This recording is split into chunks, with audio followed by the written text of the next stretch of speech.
옛날, 아주 먼 옛날에 호랑이가 담배를 피우고 까치가 사람의 말을 알아듣던 시절의 이야기입니다. 깊고 깊은 상월짜기. 마을에 윤진사라 불리는 양반이 살고 있었는데 그의 집은 기와 지붕이 첩첩이 쌓여 마치 검은 용이 웅크린 듯 웅장했고 곳간에는 햅쌀이 가득하여 쥐들도 배를 두드리며 다닌다는 부잣집이었습니다. 가을바람이 산등성이를 타고 내려와 붉게 물든 단풍잎을 하나둘 떨어뜨리던 어느 늦가을 무렵 윤진사 댁의 육중한 대문 안쪽에서는 묘한 긴장감이 감돌고 있었습니다. 마당을 쓰는 하인들의 빚을 소리조차 조심스러웠고 부엌에서 밥 짓는 연기마저도 숨을 죽인 듯 고요하게 피어오르는 날들이 계속되었습니다.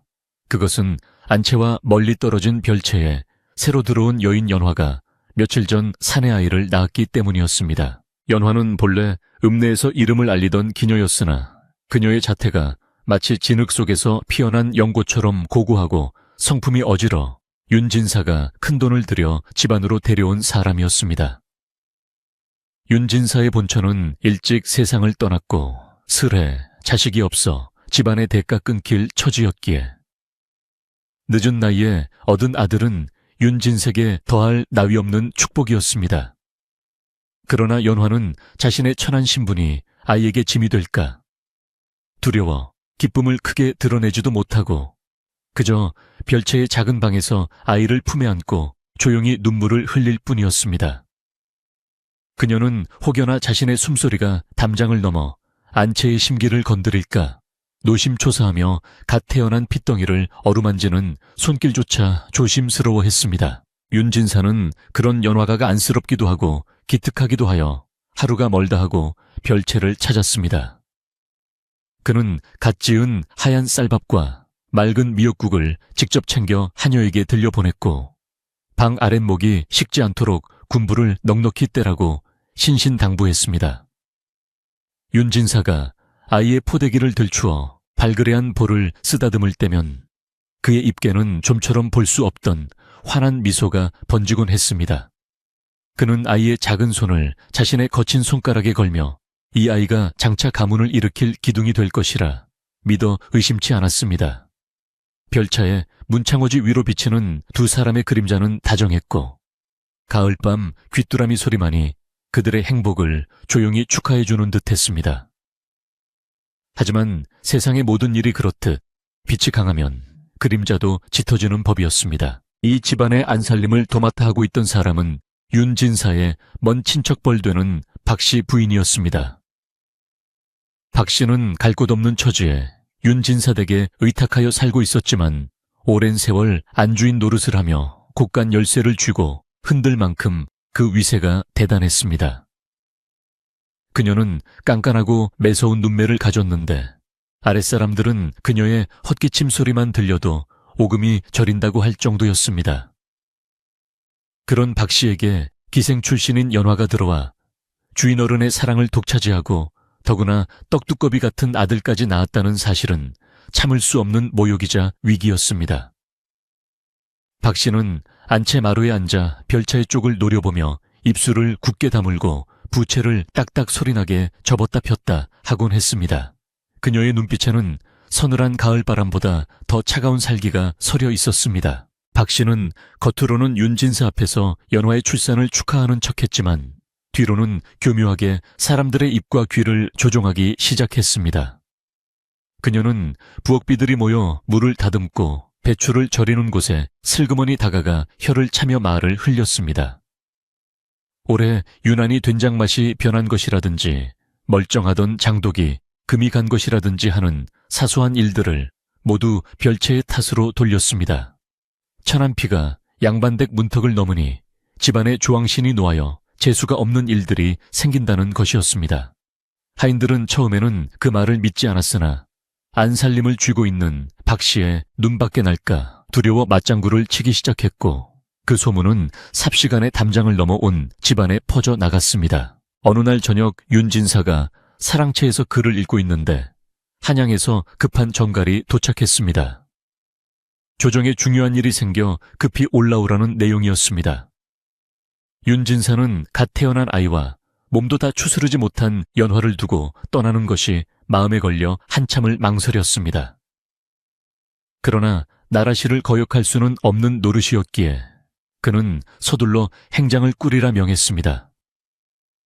그는 떠나기 전날 밤 박씨를 불러 정중하게 부탁했습니다.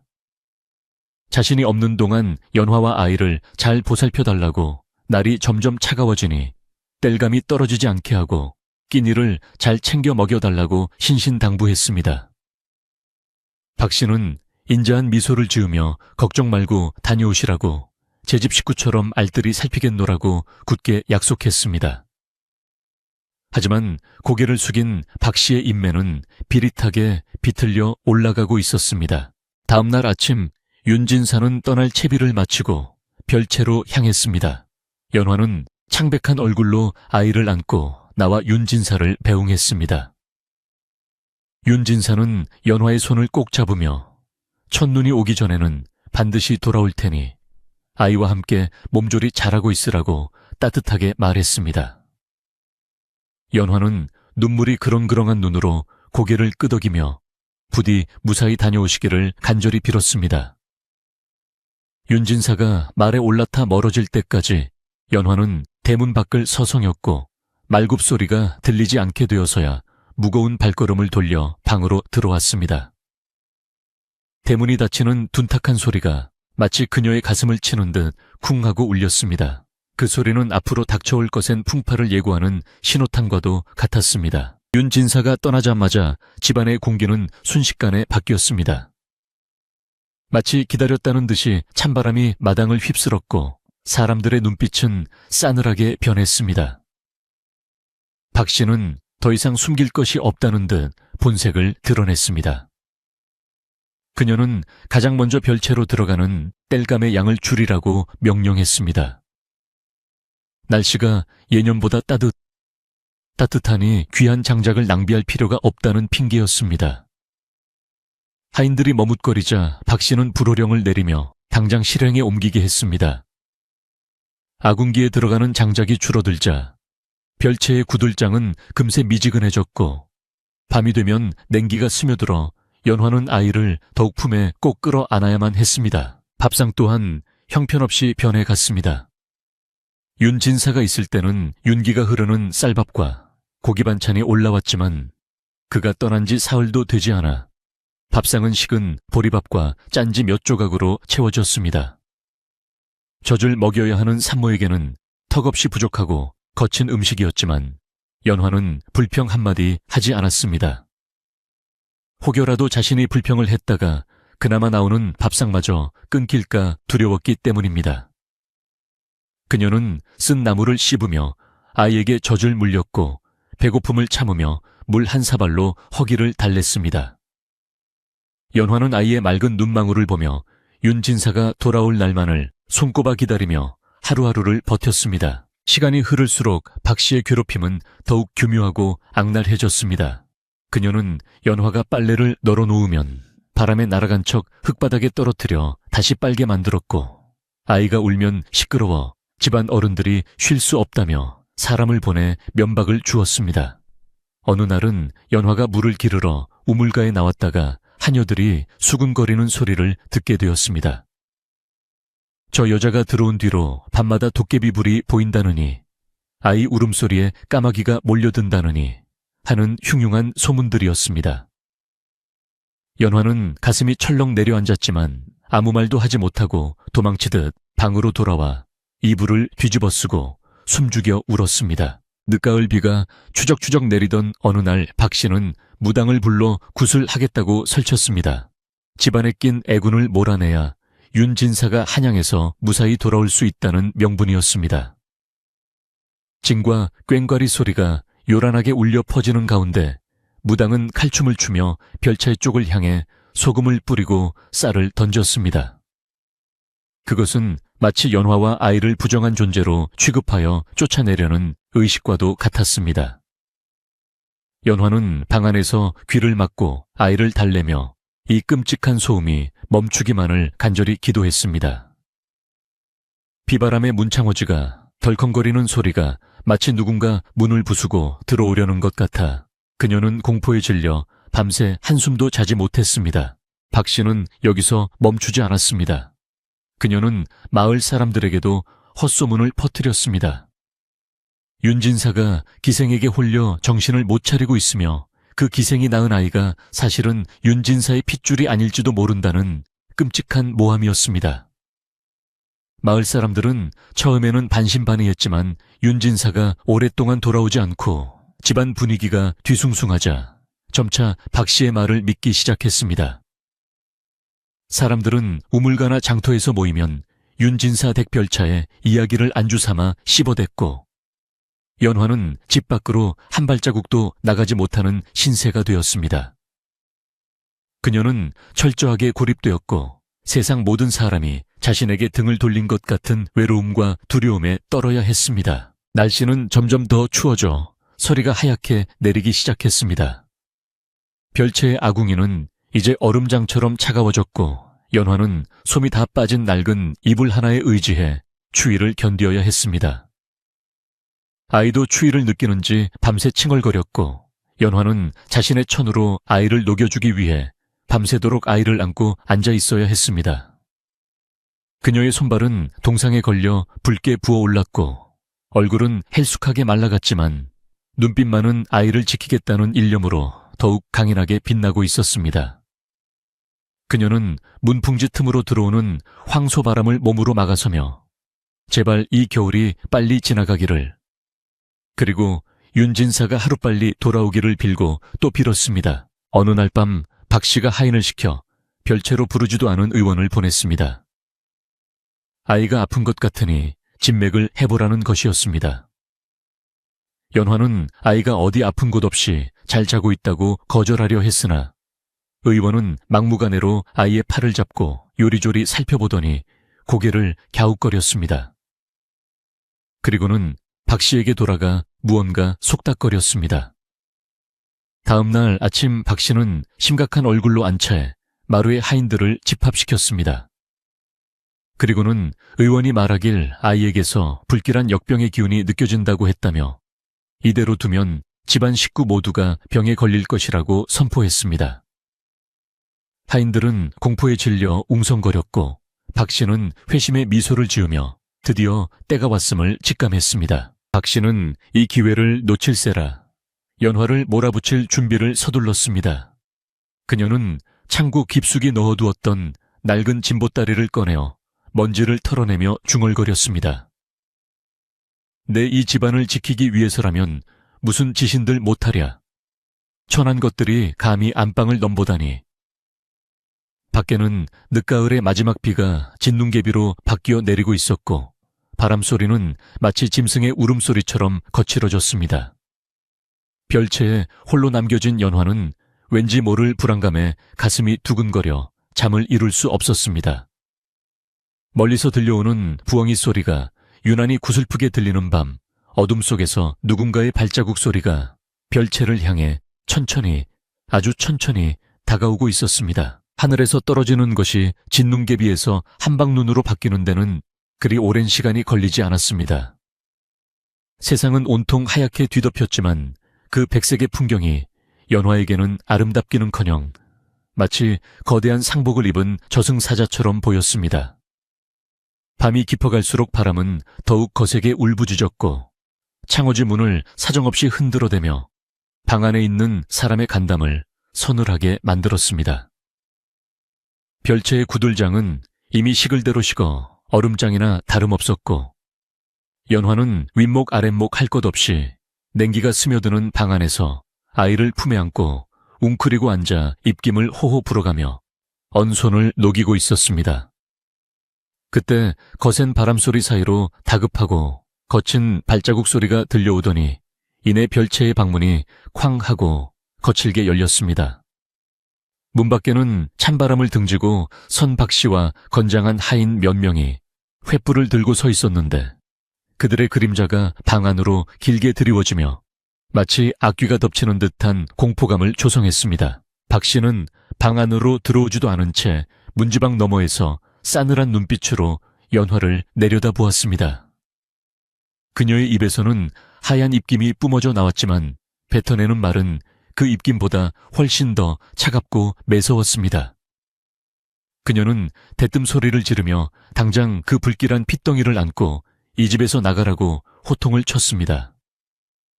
의원 말이 맞았다며 네가 낳은 그 아이에게 들러붙은 역마살과 흉한 기운이 집안의 조상님들을 노하게 하여 대들보가 무너질 지경이라고 터무니없는 트집을 잡았습니다.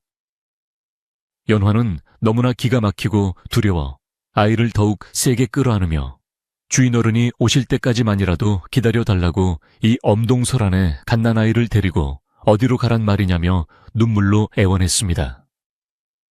하지만 박 씨의 귀에는 그 애절한 울음소리가 들리지 않는 듯 했습니다. 오히려 그녀는 눈 하나 깜짝하지 않고 하인들에게 눈짓을 보내며 당장 끌어내라고 명령했습니다. 건장한 하인들이 방 안으로 성큼성큼 들어와 연화의 팔을 잡아 끌었습니다. 연화는 버티려 안간힘을 썼지만 산후조리도 제대로 하지 못한 여인의 몸으로 장정들의 힘을 당해낼 재간이 없었습니다.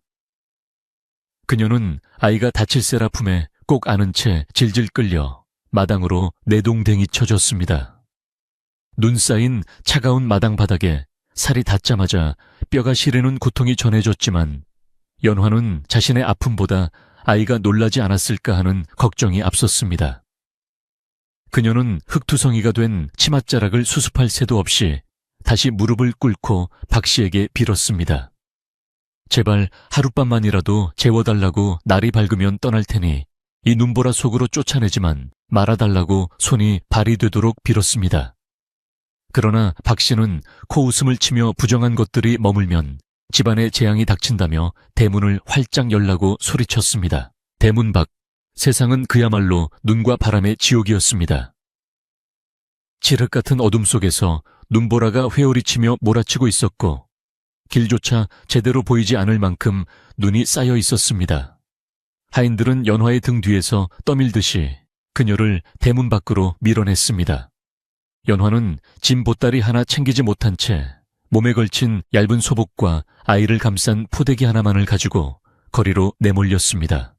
쿵 하는 소리와 함께 육중한 대문이 닫히고 빗장이 걸리는 소리가 들려왔습니다.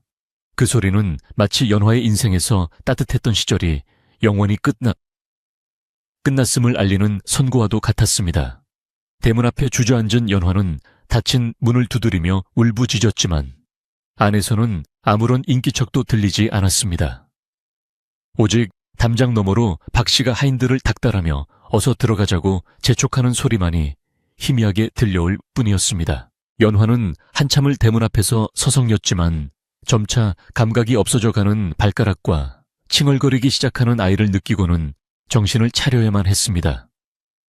이대로 있다가는 자신도 아이도 모두 얼어 죽을 것이 분명했습니다. 그녀는 이를 악물고 일어서서 눈보라 속으로 발걸음을 옮겼습니다. 발을 내디딜 때마다 무릎까지 빠지는 눈길을 헤치며 나아가는 것은 고역이었습니다. 신발은 이미 눈에 젖어 축축했고 발은 얼음처럼 차가워져 마치 남의 살처럼 느껴졌습니다. 바람은 칼날처럼 날카로워 얼굴과 손등을 사정없이 베고 지나갔고 눈발은 눈을 뜨기 힘들 정도로 시야를 가렸습니다. 연화는 아이의 얼굴에 눈이 들어가지 않도록 고개를 숙이고 몸을 웅크린 채 오직 아이를 지키겠다는 일념 하나로 비틀거리는 걸음을 옮겼습니다. 마을 길을 따라 걷는 동안 연화는 혹시나 하는 마음에 몇몇 집의 대문을 두드려 보려 했습니다. 평소 알고 지내던 이웃들이라면 하룻밤 정도는 재워주지 않을까 하는 신락 같은 희망이 있었기 때문입니다. 하지만 마을 사람들의 집 대문은 모두 굳게 닫혀 있었고 인기척이라도 낼라치면 안에서 개 짖는 소리만 요란하게 들려올 뿐이었습니다. 사람들은 이미 박 씨가 퍼뜨린 소문을 듣고 연화를 피하고 있는 것이 분명했습니다. 혹은 윤진사 댁의 위세가 두려워 감히 박 씨가 쫓아낸 사람을 거두어줄 엄두를 내지 못하는 것일 수도 있었습니다. 창호지 문 너머로 새어나오는 따뜻한 불빛들이 연화의 눈에는 너무나도 멀고 야속하게만 보였습니다. 그 불빛 아래서는 가족들이 둘러앉아 따뜻한 밥을 먹고 웃음꽃을 피우고 있을 텐데 자신은 이 추운 눈밭에서 생사를 오가야 한다는 사실이 사무치게 서러웠습니다. 연화는 마을 중심부를 지나 점점 인적이 드문 외딴 곳으로 향했습니다. 마을 안에서는 누구도 자신을 받아주지 않을 것임을 깨달았기 때문입니다. 그녀의 머릿속에 떠오른 곳은 마을 어귀 산비탈 아래에 있는 오래된 폐가였습니다. 몇 년 전 주인이 죽고 난 뒤 아무도 살지 않아 흉가처럼 방치된 곳이었지만 지붕이라도 있는 곳이라면 눈보라를 피할 수 있을 것이라 생각했습니다. 발걸음을 옮길 때마다 눈은 점점 더 깊어졌고 체력은 바닥을 드러내고 있었습니다. 연화는 수십 번도 넘게 눈길에 미끄러지고 넘어졌지만 그때마다 아이를 품에 안은 팔에는 더욱 힘을 주어 아이가 땅에 닿지 않도록 했습니다. 넘어진 자리에서 다시 일어날 때마다 그녀의 입에서는 거친 숨소리와 함께 하얀 입김이 뿜어져 나왔고 눈물은 뺨을 타고 흐르다 이내 차갑게 얼어붙었습니다. 얼마나 걸었을까? 드디어 어둠 속에서 희미하게 폐가의 윤곽이 드러났습니다. 다 쓰러져가는 울타리와 잡초가 무성한 마당, 그리고 구멍 뚫린 지붕이 앙상하게 드러난 그 집은 귀신이라도 나올 듯 으스스한 모습이었습니다. 하지만 지금 연화에게는 그곳이 유일한 안식처이자 희망의 성처럼 보였습니다. 그녀는 마지막 힘을 짜내어 대문도 없는 마당으로 들어섰습니다. 마당에는 무릎 높이까지 눈이 쌓여 있었고 밟을 때마다 바스락거리는 마른 풀소리가 들렸습니다. 방문은 삐딱하게 기울어져 있었고 창호지는 다 찢겨나가 바람이 숭숭 드나들고 있었습니다. 연화는 조심스럽게 문을 열고 방 안으로 들어갔습니다. 방 안에서는 쾌쾌한 곰팡이 냄새와 먼지 냄새가 코를 찔렀고 어둠 속에서 쥐들이 달아나는 소리가 들렸습니다. 방 안은 밖이나 다름없이 추웠습니다. 구들장은 깨져 있었고 천장 구석에서는 거미줄이 쳐져 있었습니다. 하지만 적어도 눈보라가 직접 몸을 때리지는 않았기에 연화는 안도의 한숨을 내쉬었습니다.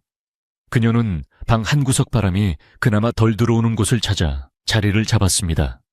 바닥에는 흙먼지가 수북했지만 빗자루도 걸레도 없는 상황에서 그런 것을 따질 겨를이 없었습니다. 그녀는 입고 있던 걷치마를 벗어 바닥에 깔고 그 위에 조심스럽게 아이를 내려놓았습니다. 아이는 낯선 환경과 추위에 놀랐는지 자지러지게 울기 시작했습니다. 그 울음소리가 텅 빈 폐가에 공허하게 울려 퍼지자 연화의 가슴은 미어지는 듯 아팠습니다. 그녀는 얼른 다시 아이를 안아 올리고 젖을 물려 아이를 달래려 애썼습니다. 하지만 추위와 굶주림에 지친 그녀의 몸에서는 젖도 잘 나오지 않았습니다. 연화는 주변을 둘러보며 몸을 녹일 만한 것이 없는지 살폈습니다. 방구석에 누군가 쓰다 버린 낡은 멍석 조각과 집단 부스러기들이 보였습니다. 그녀는 그것들을 긁어모아 아이가 누울 자리 주변에 벽처럼 쌓아 바람을 막았습니다. 그리고 밖으로 나가 눈 속에 파묻힌 마른 나뭇가지들을 주워 모았습니다. 다행히 부엌 아궁이 쪽에 예전에 쓰다 남은 부싯돌이 굴러다니는 것을 발견하고는 떨리는 손으로 불을 피우려 시도했습니다. 습기를 머금은 나뭇가지는 매캐한 연기만 피울릴 뿐 좀처럼 불이 붙지 않았습니다. 연화는 눈물 콧물을 흘려가며 연기에 콜록거리는 와중에도 포기하지 않고 불씨를 살리려 애썼습니다. 수십 번의 시도 끝에 간신히 작은 불꽃이 피어올랐고 그 미약한 온기가 방 안의 냉기를 아주 조금이나마 밀어냈습니다. 작은 모닥불 앞에 쪼그리고 앉아 아이를 품에 안은 연화는 그제야 자신의 처지를 돌아보며 하염없이 눈물을 흘렸습니다. 어제까지만 해도 따뜻한 방에서 윤진사의 사랑을 받으며 지냈는데 하루아침에 거림보다 못한 신세가 되어 폐가에 숨어 지내야 한다는 사실이 믿기지 않았습니다. 그녀는 윤진사가 원망스럽기도 하고 한편으로는 그가 너무나 그리워 가슴이 저려왔습니다. 그가 지금 이 모습을 본다면 얼마나 가슴 아파할까? 과연 그가 돌아올 때까지 자신과 아이가 살아남을 수 있을까 하는 두려움이 밀려왔습니다.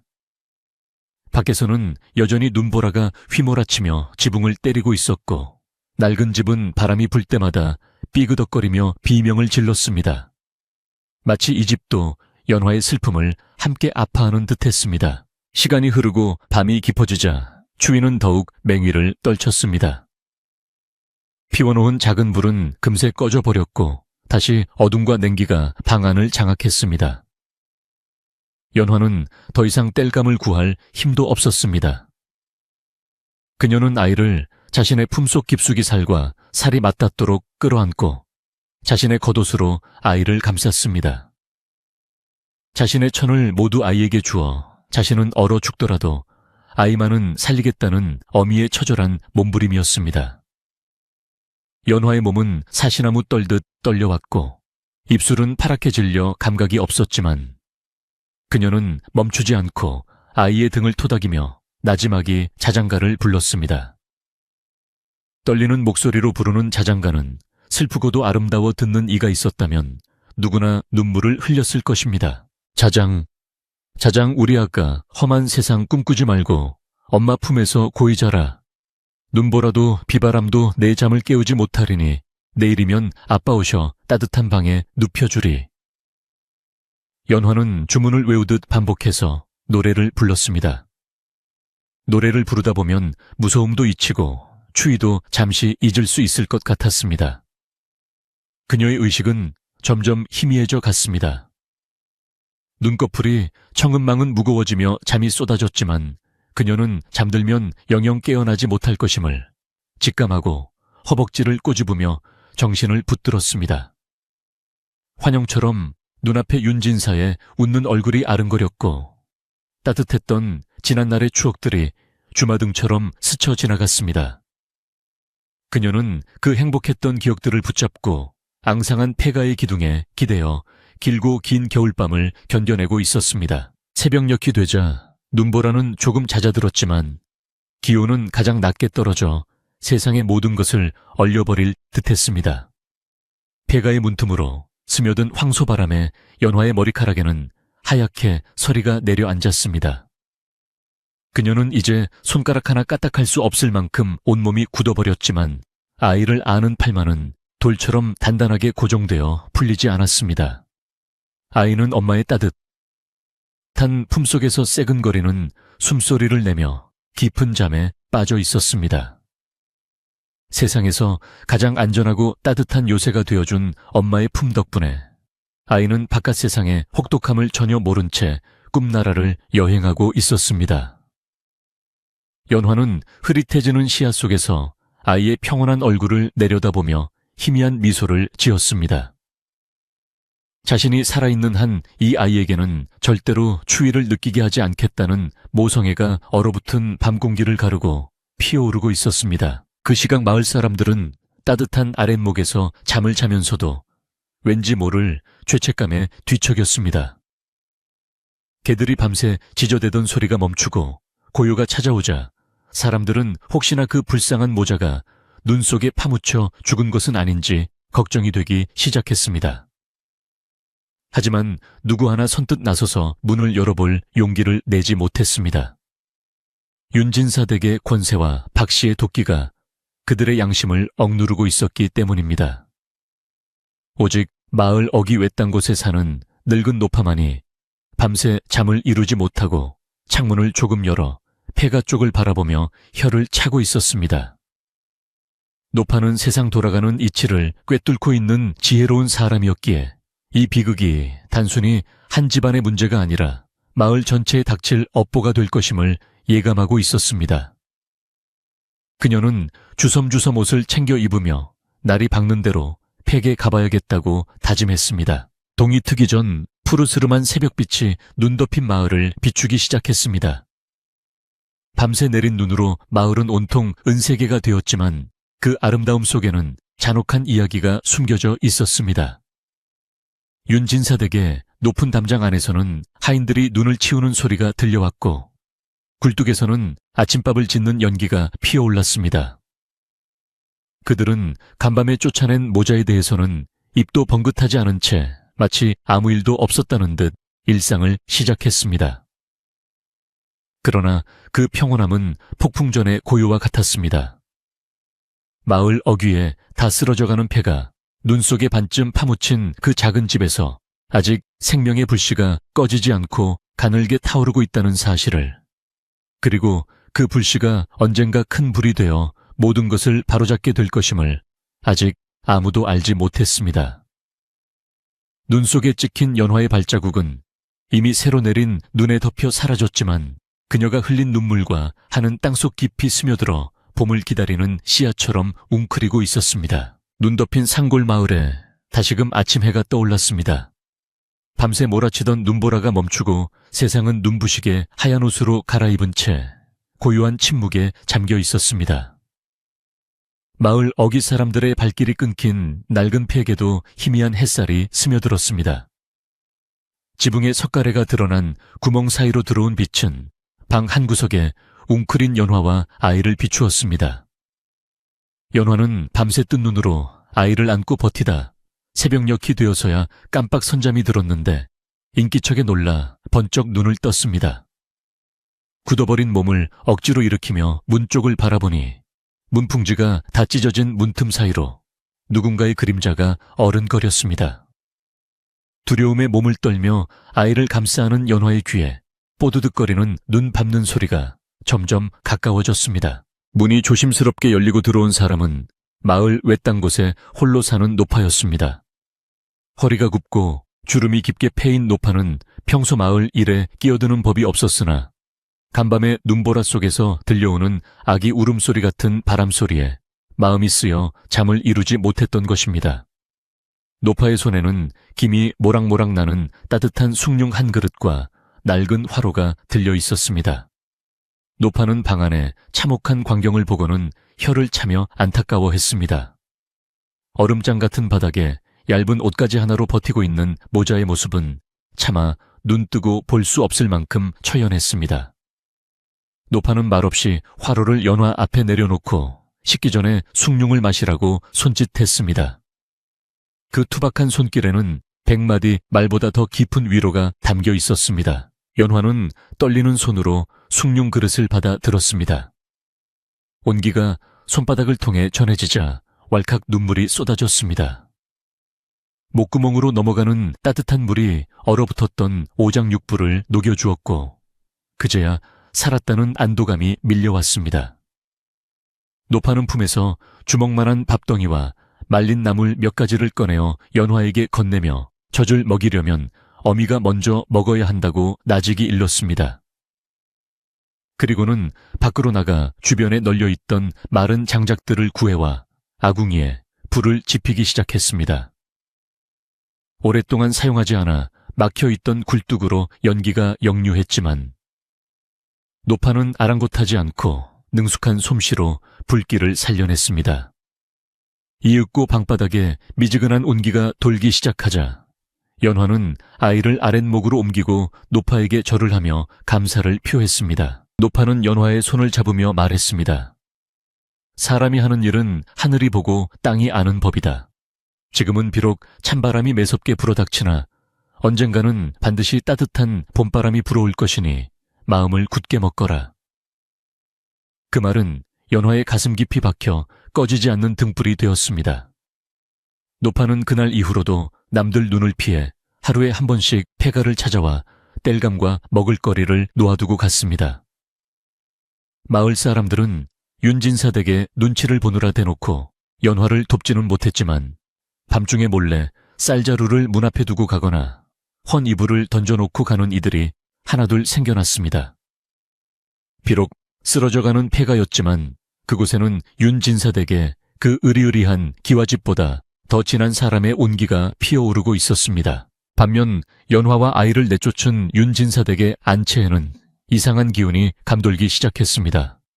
겉보기에는 아무런 변화가 없는 듯 했으나 집안 곳곳에서 불길한 징조들이 나타났습니다. 가장 먼저 사단이 난 것은 장독대였습니다. 박 씨가 애지중지하며 담가두었던 일, 연치 된장과 간장이 하루아침에 맛이 변해버린 것입니다. 뚜껑을 열어보니 하얀 골마지가 끼고 시큼한 냄새가 진동하여 도저히 먹을 수 없는 지경이 되었습니다. 옛말에 장맛이 변하면 집안에 우환이 닥친다고 하였는데 하인들은 이를 두고 수군거리며 불안에 떨었습니다. 박 씨는 하인들의 입단속을 시키며 쥐가 들어가서 그런 것이라고 둘러댔지만 그녀 자신도 등골이 서늘해지는 것을 느꼈습니다. 밤이 되면 상황은 더욱 흉흉해졌습니다. 안차에 지붕 위로 밤새 까마귀 떼가 날아와 울어대서 잠을 설치기 일쑤였고 박 씨의 꿈자리에는 갓난아기의 울음소리가 끊이지 않았습니다. 그녀는 자다가도 식은땀을 흘리며 깨어났고 헛것을 보았다며 비명을 지르기도 했습니다. 멀쩡하던 가축들이 시름시름 앓다가 죽어나가는가 하면 우물물이 갑자기 흙탕물로 변해 며칠을 고생하기도 했습니다. 하인들은 이 모든 것이 억울하게 쫓겨난 연화와 아이의 원한 때문이라고 믿었습니다. 그들은 박 씨의 명령을 따르면서도 뒤에서는 혀를 차며 이 집안의 복은 이제 다했다며 탄식했습니다. 집은 따뜻하고 곡간은 가득 차 있었지만 그 안에는 웃음이 사라지고 냉랭한 침묵과 서로를 의심하는 눈초리만이 가득했습니다. 윤진사는 한양에서의 일을 마무리하고 예상보다 일찍 귀향길에 올랐습니다. 나라실이 잘 풀려 기분이 좋아야 마땅했으나 왠지 모르게 한양을 떠나는 순간부터 가슴 한구석이 답답하고 불안했습니다. 말을 타고 산길을 넘을 때마다 불어오는 바람이 마치 누군가의 울음소리처럼 들려 귀를 기울이게 만들었고 밤하늘의 별을 보아도 연화의 눈망울이 떠올라 마음이 급해졌습니다. 그는 수행원들을 재촉하여 쉬지 않고 마을을 달렸습니다. 예정보다 사흘이나 앞당겨 마을 어귀에 도착했을 때는 해가 뉘엿뉘엿 지고 있던 저녁 무렵이었습니다. 마을의 풍경은 예전과 다름없어 보였으나 공기 중에 떠도는 적막감이 왠지 낯설게 느껴졌습니다. 윤진사가 대문 앞에 당도하자 마당을 쓸던 하인이 소스라치게 놀라며 안으로 뛰어 들어갔습니다. 주인어른이 오셨다. 대감마님이 오셨어. 하인의 외침에 안 채 문이 벌컥 열리고 박 씨가 버선발로 뛰쳐나왔습니다. 그녀의 얼굴은 며칠 새 눈에 띄게 수척해져 있었고 눈밑은 검게 죽어 있었습니다. 그러나 윤진사를 보자마자 억지로 화색을 띠며 과장된 목소리로 반겼습니다. 아이고 서방님, 이렇게 일찍 오실 줄은 꿈에도 몰랐습니다. 오시는 길에 별일은 없으셨는지요? 윤진사는 박 씨의 호들갑스러운 태도가 어색하게 느껴졌지만 가볍게 고개를 끄덕이며 말에서 내렸습니다. 그의 시선은 박 씨를 지나 곧장 별차에 쪽을 향했습니다. 연화는 어디 있소? 아이는 잘 크고 있소. 윤진사의 물음에 박 씨의 눈동자가 흔들렸습니다. 그녀는 미리 준비해둔 거짓말을 늘어놓기 시작했습니다. 눈물을 찔끔거리는 신용을 하며 윤진사가 떠난 뒤 연화가 옛 정인과 눈이 맞아 밤중에 도망을 쳤다고 말했습니다. 혹은 아이가 갑작스러운 병으로 죽자 연화가 미쳐서 집을 뛰쳐나갔다고도 했습니다. 앞뒤가 맞지 않는 횡설수설이었지만 요지는 연화가 제 발로 집을 나갔다는 것이었습니다. 박 씨는 연화가 챙겨간 폐물이며 옷가지들을 증거라며 내미는 치밀함까지 보였습니다. 주변에 서 있던 하인들은 모두 고개를 숙인 채 부들부들 떨고만 있었고 아무도 진실을 말하지 못했습니다. 윤진사는 박 씨의 말이 믿기지 않았습니다. 그토록 조신하고 자신을 따르던 연화가 그럴 리 없다고 생각했습니다. 그는 박 씨의 말을 자르고 성큼성큼 별채로 향했습니다. 별차의 방문을 열자 그곳에는 차가운 냉기만이 가득했습니다. 방바닥에는 먼지가 하얗게 앉아 있었고 아궁이에는 불을 뗀 지 오래된 듯 차가운 재만 남아 있었습니다. 방 한 구석에는 연화가 아이를 위해 만들던 베넷 저고리 한쪽이 미처 다 만들어지지 못한 채 덩그러니 놓여 있었습니다. 윤진사는 그 베넷 저고리를 집어들고 가슴이 무너져 내리는 듯한 통증을 느꼈습니다. 이것은 도망친 사람의 방이 아니었습니다. 누군가에게 강제로 끌려나간 흔적이 역력했습니다. 윤진사는 떨리는 손으로 베넷 저고리를 움켜쥐고 밖으로 나왔습니다. 그의 눈에서는 불꽃이 튀는 듯했습니다. 이게 도대체 어찌 된 일이오 바른대로 말하지 못하겠소. 그의 호령에 박씨는 바닥에 납작 엎드려 통곡을 하며 억울함을 호소했습니다. 자신이 얼마나 연화를 챙겼는지, 그런데도 배신을 당했다며 악을 썼습니다. 윤진사는 더 이상 박씨의 말을 들으려 하지 않고 대문 밖으로 뛰쳐나갔습니다. 어디로 갔는지 살았는지 죽었는지 알아야만 했습니다. 그가 미친 듯이 마을 길을 헤매고 있을 때 마을 어귀의 큰 느티나무 아래서 누군가 그를 불렀습니다. 바로 그 노파였습니다. 노파는 지팡이를 짚고 서서 윤진사를 똑바로 응시했습니다. 진사 양반, 눈이 있다고 다 보는 것이 아니고 귀가 있다고 다 듣는 것이 아니오. 진정 귀한 보석을 진흙탕에 버리고 돌멩이를 안방에 모셔두었으니 집안 꼴이 말이 아니게 된 것이오. 윤진사는 노파 앞에 무릎을 꿇고 연화의 행방을 물었습니다.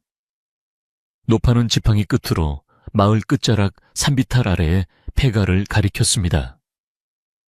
저기 저 다 쓰러져가는 귀신집이 보이지요. 그곳에 당신의 처와 자식이 목숨을 부지하고 있어. 이 엄동설 안에 쫓겨나 짐승도 안 살 그곳에서 어린 핏덩이를 품고 있단 말이오. 노파의 말을 들은 윤진사는 하늘이 무너지는 것 같았습니다. 자신의 불찰로 사랑하는 여인과 핏줄이 겪었을 고초를 생각하니 피가 거꾸로 솟는 듯 됐습니다.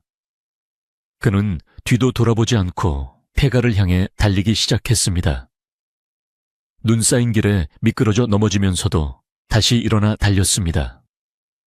갓과 도포가 흐트러지는 것도 아랑곳하지 않았습니다. 멀리 어둠 속에서 희미한 불빛이 새어나오는 폐가의 모습이 눈에 들어왔습니다. 그 작고 초라한 불빛이 마치 윤진사를 부르는 연화의 손짓처럼 보였습니다. 윤진사의 입에서는 하얀 입김과 함께 뜨거운 울음이 터져 나왔습니다. 연화야, 내 아가. 그의 외침이 고요한 저녁 상월짜기에 메아리 쳤습니다. 한편 폐가 안에서 아이를 재우고 있던 연화는 밖에서 들려오는 익숙한 목소리에 귀를 의심했습니다. 바람 소리겠거니 생각했지만 소리는 점점 더 가까워지고 분명해졌습니다. 그것은 꿈속에서 수천 번도 더 들었던 그리운님의 목소리였습니다. 연화는 자기도 모르게 벌떡 일어나 문 쪽으로 향했습니다. 심장이 터질 듯이 뛰었습니다. 삐걱거리는 나무 문을 열고 밖을 내다보자 어둠을 뚫고 달려오는 한 사내의 모습이 보였습니다. 눈물로 흐려진 시야 속에서도 그가 누구인지 단번에 알아볼 수 있었습니다. 연화는 문설줄을 잡고 주저앉으며 하염없이 눈물을 흘렸습니다. 드디어 기나긴 겨울밤에 끝이 보이기 시작한 것입니다. 윤진사가 폐가 마당에 들어섰을 때 그의 눈앞에 펼쳐진 광경은 참담하기 그지없었습니다.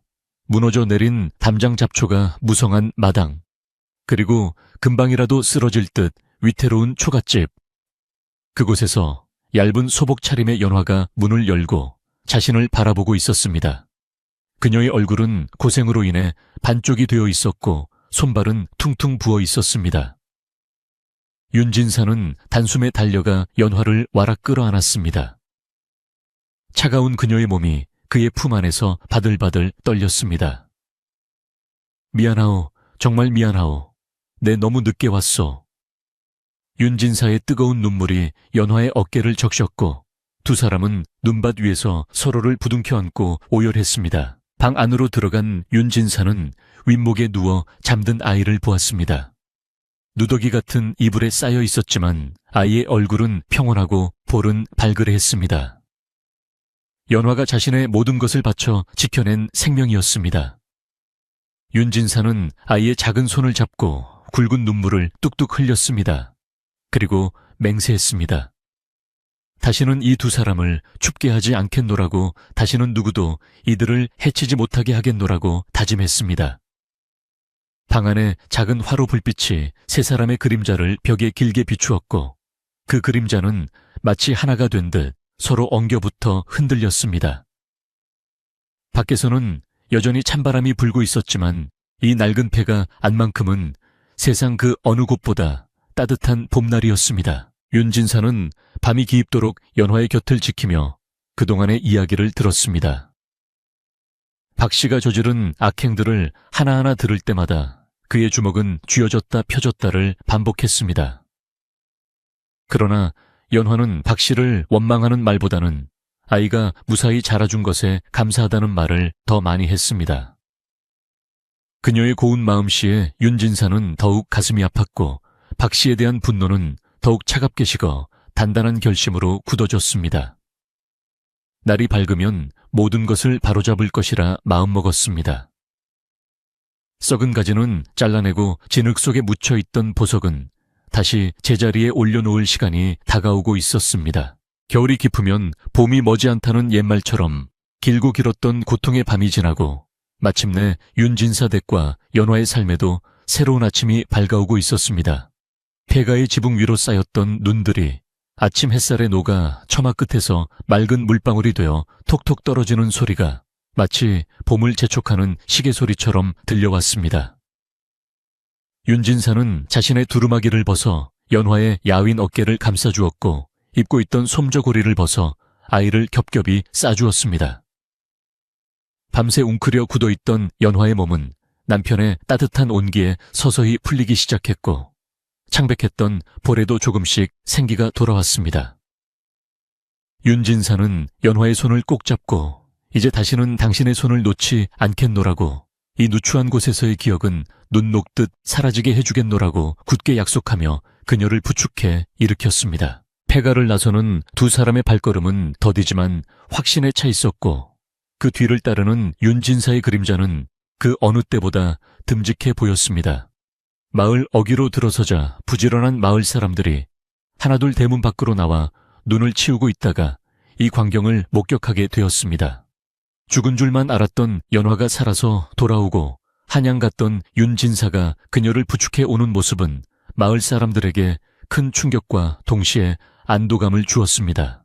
사람들은 빗자루를 든 채 멍하니 서서 그들을 바라보았고 개 중에는 지난밤 자신의 비겁함을 부끄러워하며 슬그머니 고개를 돌리는 이들도 있었습니다.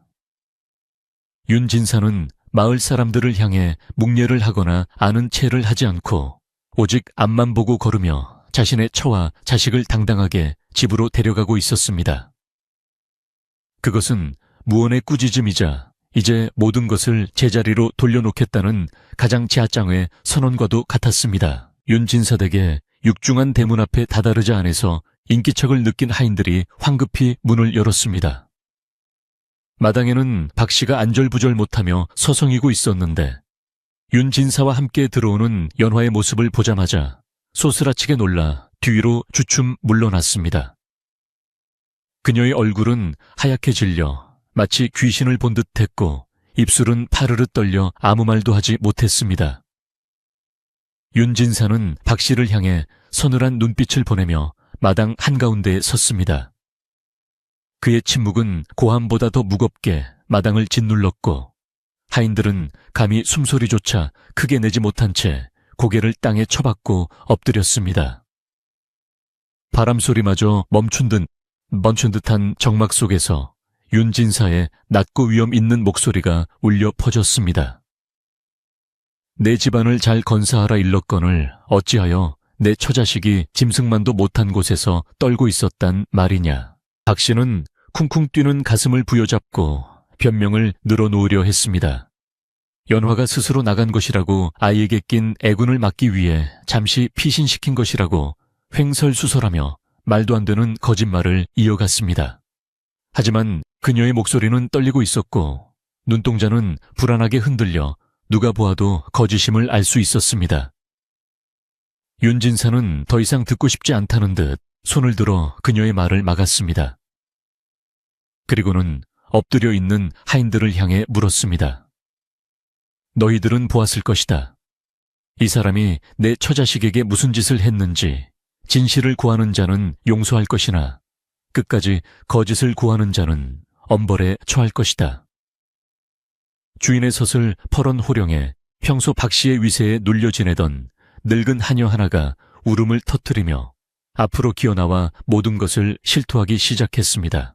늙은 하녀의 입을 통해 박 씨의 만행이 낱낱이 밝혀지자 마당은 순식간에 술렁이기 시작했습니다.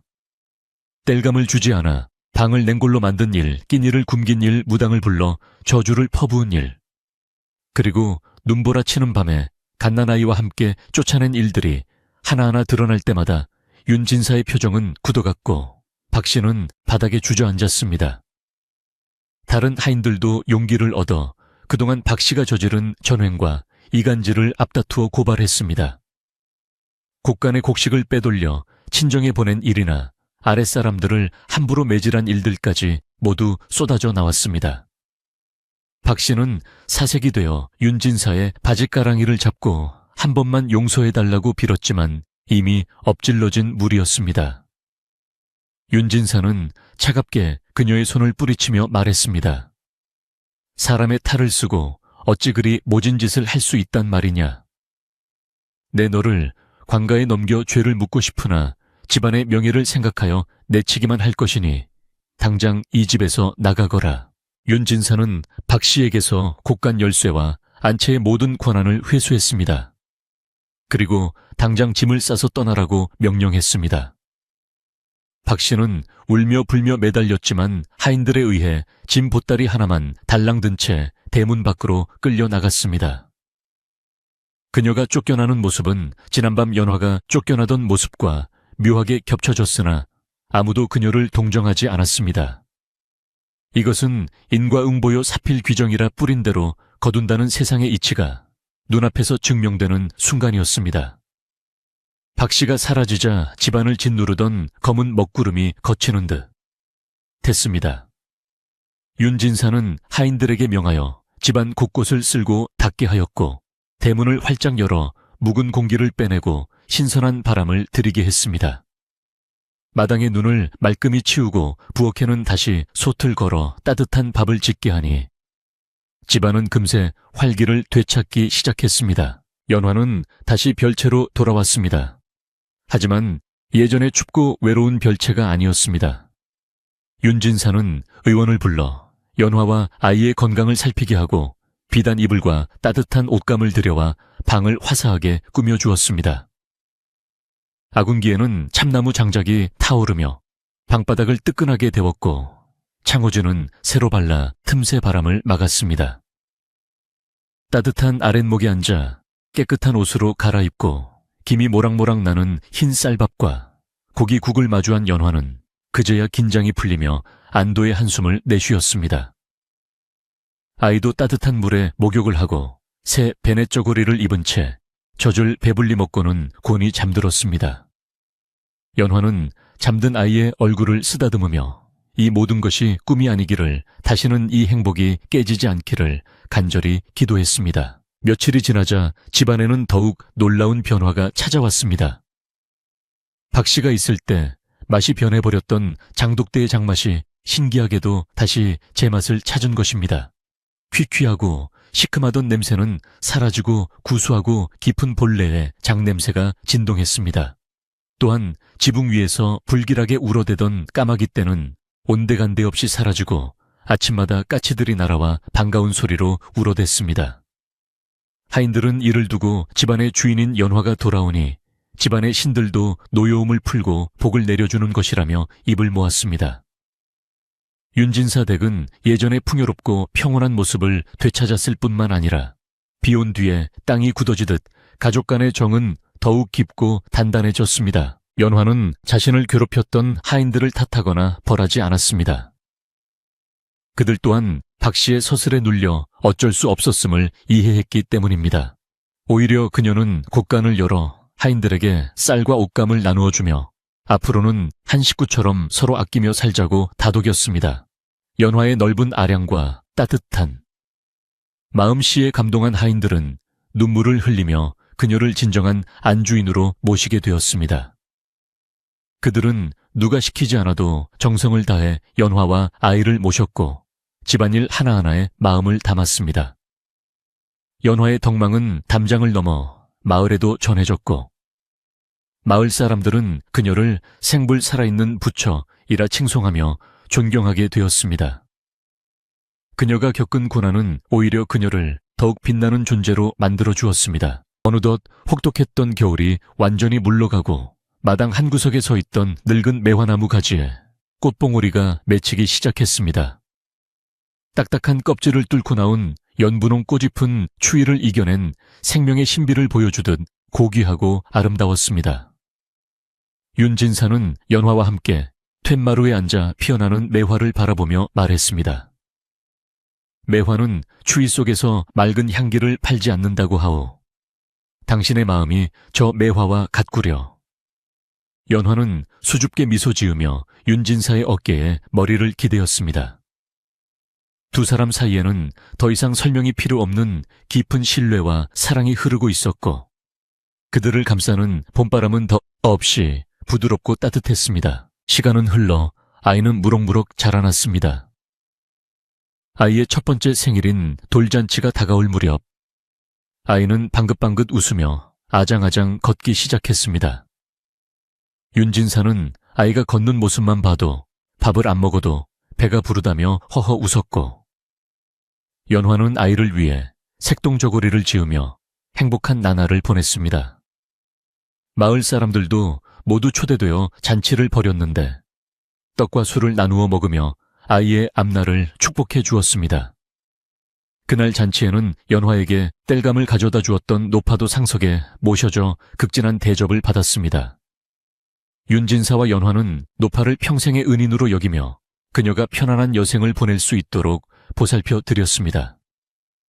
선을 행한 자는 복을 받고 악을 행한 자는 벌을 받는다는 이야기는 마을 사람들의 입을 통해 오래도록 전해졌습니다. 봄비가 촉촉이 내리는 어느 날 밤 윤진사댁 별채에서는 나지막한 노랫소리가 들려왔습니다.